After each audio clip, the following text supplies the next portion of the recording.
Welcome back everyone to a brand new episode of the MMA Business Hour where we're going to talk about UFC 282 and the best bets to make on an absolute fantastic card. Okay, there's a couple bets I've been going over in my head all week, and the main fight is Jairzinho Rosenstrike versus Chris Dawkins.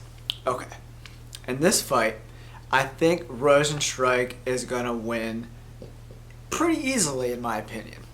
But what I've been debating about is whether to go money line at minus 170 or go for the KO or TKO at minus 125.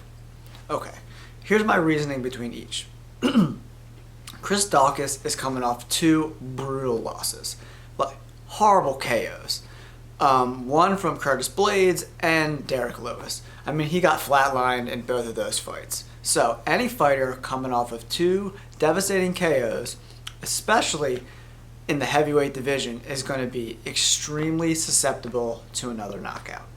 So that's why initially I thought the best bet of the entire UFC 282 card was coming in at the minus 125 bet for Rosenstrike to get a KO or TKO victory. But then I was looking back at all of Rosenstrike's fights, and ever since he got blasted off the universe by Francis Ngannou, he's been a little gun shy. I mean, he did take Cyril Gane to a decision, and I think he took Curtis Blades to a decision. So this could be a fight where we have two fighters that are very hesitant to engage, which makes me think maybe we should pivot to that minus 170 bet for Rosenstrike. I do think that Rosenstrike has a lot of power in his hands. We just don't know which Rosenstrike is going to show up at this fight.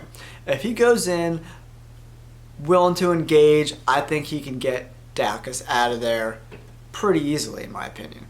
But it could be one of those fights where we have, Francis Ngannou and Derek Lewis, where they're just kind of standing there, not really wanting to engage, and you see like this significant strikes like less than 50 each for the entire fight.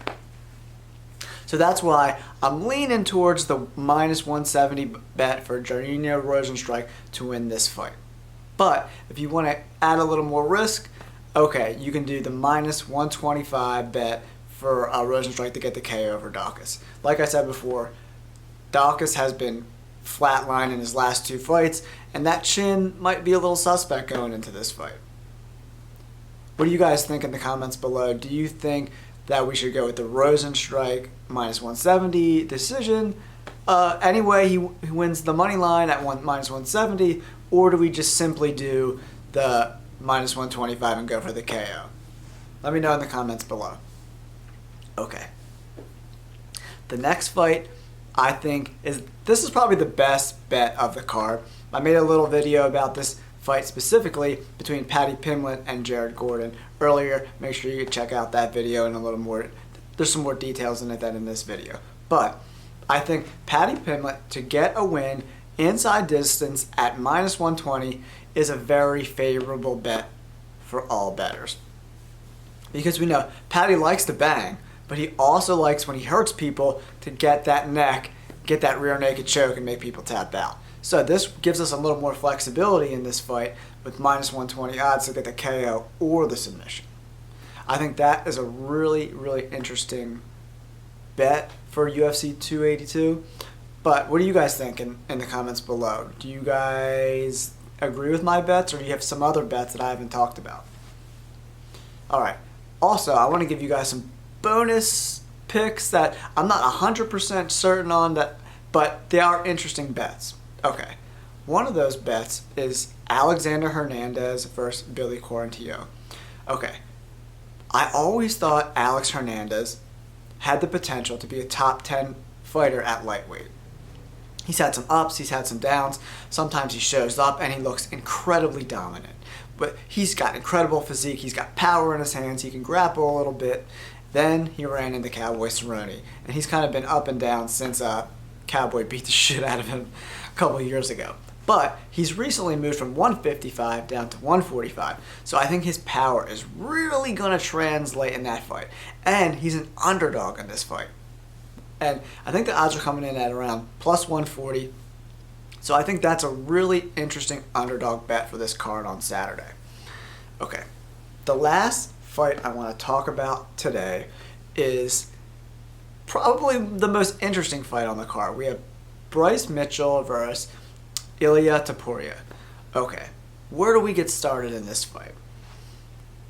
The first thing I noticed is when they were face-to-face at the press conference yesterday is Bryce Mitchell is a bigger guy.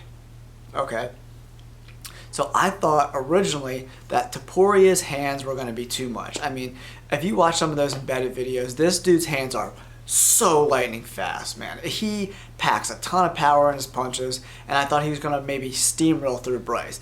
But then I see their size difference. Ilia is a really good grappler, but we all know Bryce Mitchell is an absolute dominant grappler. So I see this fight playing out in two ways. You could either bet this for Ilia to get the KO at really decent odds. They're coming in at like plus 180, plus 150. If you can get those odds for Ilia for the KO, that's a really interesting bet. But on the flip side of that, we could see a situation where Bryce Mitchell does to Ilia Topuria what he did to Edson Barbosa, where he's able to get a hold of him, get him to the ground, and unleash some killer elbows on the ground and just kind of backpack him and beat his ass that way. I think Bryce is coming in with a little chip on his shoulder in this fight. I saw in the press conference he looks a little raring to go. But Toporia's hands are so lightning fast, man, and he could clip him in that KO. So if you're a little up for a little risk, that first or second round KO option at like plus 200 odds is a super juicy bet. But also, Bryce Mitchell could very well win a decision, and you're getting plus on that odds on that too. I think it's coming just below even, like around like plus 120 or something like that.